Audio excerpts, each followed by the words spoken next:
Not every painting stares back at you, but this one does. There's something about the Old Fisherman that feels peculiar, almost like a puzzle hiding in plain sight. The figure sits calmly, but the face tells two different stories. It's quiet, but not peaceful, and once the split is noticed, it refuses to go unseen. Tivadar Csontváry Kosztka painted with an intensity entirely his own. His style ignored the boundaries of movements and schools, guided instead by something deeply personal, even prophetic. He believed his work served a higher purpose, and in many ways it shows. The Old Fisherman isn't just a portrait, it's a mirror.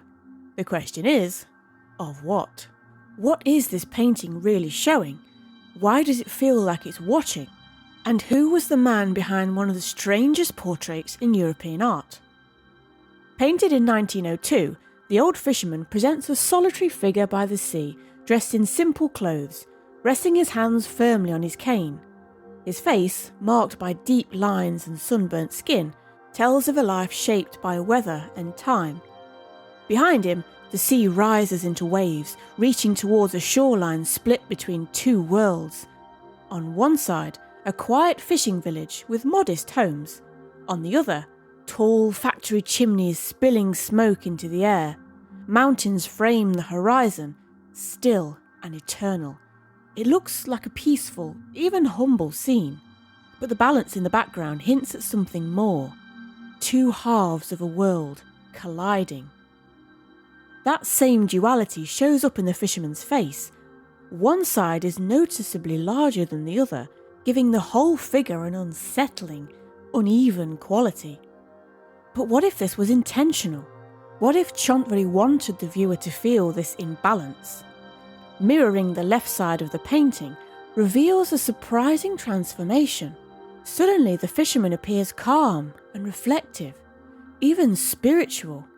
His expression softens, his hands seem joined in prayer, and the background shifts.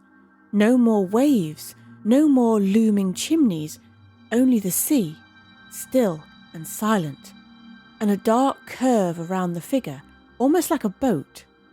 In this mirrored version, he becomes a meditative presence, sailing through the still waters. Some might even say he resembles a divine figure, serene, watching, at peace.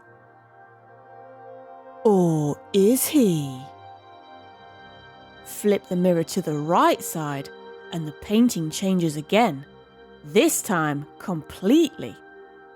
The face sharpens, distorts, almost mutates. The calm is gone. In its place is something darker, something that stares back with cold intensity. The buildings draw nearer, the space tightens, and the background feels heavier. It's no longer just a man by the sea, it's a confrontation. And then come the details. The beard and moustache curve into the forms of two swans. At first glance, it could seem decorative, but myth paints a darker picture. In ancient lore, the devil often took the form of a swan to seduce and deceive. Restored murals from Pompeii even echo this exact symbolism. Suddenly, this fisherman doesn't seem like a man at all. That same unsettling transformation is mirrored in the rest of the scene. The sea behind him grows wild, filled with waves that crash and churn. The mountains rise high, forming a massive jagged wall that blocks out the sky. No escape, no horizon, only confinement. The buildings that once stood quietly in the distance now press forward, looming, and the fisherman, if he can still be called that, feels different, sinister. The face takes on a sombre, almost lifeless expression. His eyes don't just look forward, they pierce. The gaze feels fixed on the viewer, as if he knows he's being seen. From this angle, even his hat shifts. What once looked ordinary now splits in a way that mimics two horns, adding to the illusion. His hands, which once rested on a cane, now form a sharp, unnatural triangle, a gesture some viewers have linked to symbols of hidden power, even conspiracy. Surrounding his figure is a deep shadow, heavy and dense. This shape, depending on the viewer's eye, could be seen in two ways. Perhaps it's a heavy cloak, giving the figure a hunched, weighted form. Or maybe it's something even darker, a coffin-shaped outline turning the old fisherman into a figure caught between life and death. In the original, the cane he leans on seemed ordinary, a marker of old age and weariness. But now seen through this mirrored lens, it's hard not to see it as something else entirely. The hunched posture, the dark robe, the motionless stare, it all lines up with classic depictions of the devil across centuries of European art. And yet the fisherman remains ambiguous, not fully evil, not entirely peaceful, just split.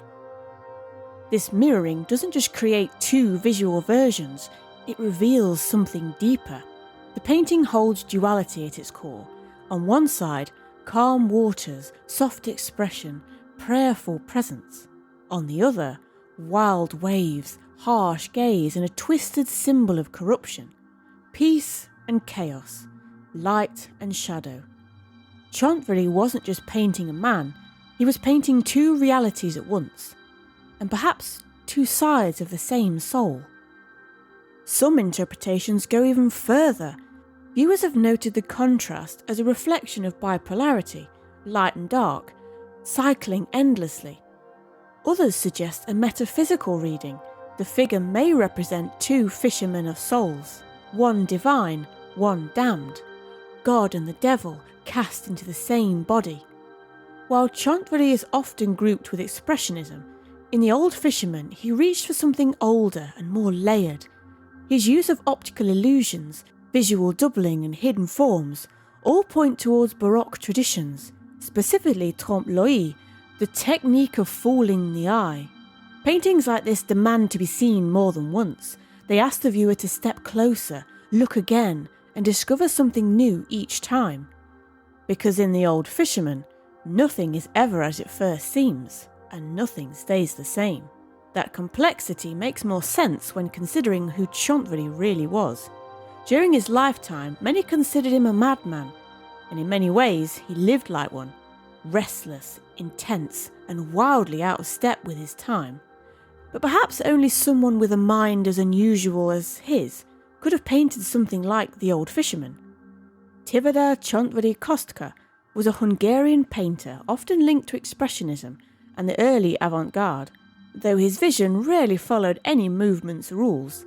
For most of his life, he lived and worked in Hungary, far from the booming art centres of Europe, and yet his art found its way into international exhibitions.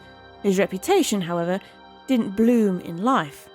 Like Van Gogh, Csontváry's genius was recognised only after his death. Before he ever picked up a brush, Csontváry worked as a pharmacist, but shortly before turning 30, something happened that changed the course of his life. He claimed to have received a divine vision. God told him he was destined to become a great painter. From that moment on, he abandoned everything and dedicated himself fully to art, believing his work had a sacred purpose. His most productive years came in a short burst, between 1903 and 1909. During that time, he created over 100 works, some of which were later exhibited in Paris and other cultural capitals. But while his paintings travelled, the man behind them remained eccentric and deeply misunderstood. In a world that viewed pacifism, vegetarianism, and rejection of alcohol and tobacco as oddities, Csontváry stood out sharply. Today, these values seemed ordinary, but in his time, they made him an outsider. Some historians believe he may have suffered from schizophrenia, a theory often debated but never confirmed. What's undeniable is the singularity of his vision. He saw the world and the people in it in ways most could not.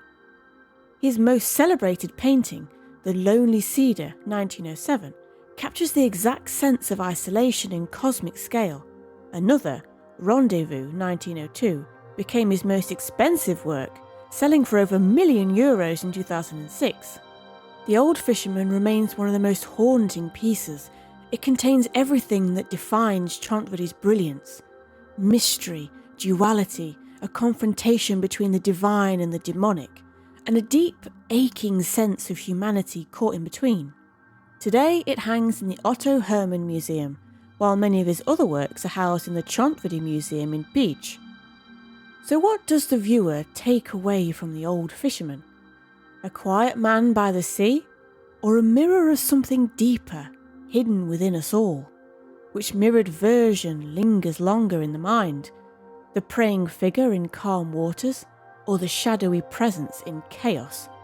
Or maybe it's the original, unaltered image that still holds the most weight? For those drawn to paintings with secrets and artists who walked the edge of madness and genius, Csontváry's world offers much more to uncover. And for us, this is just the beginning.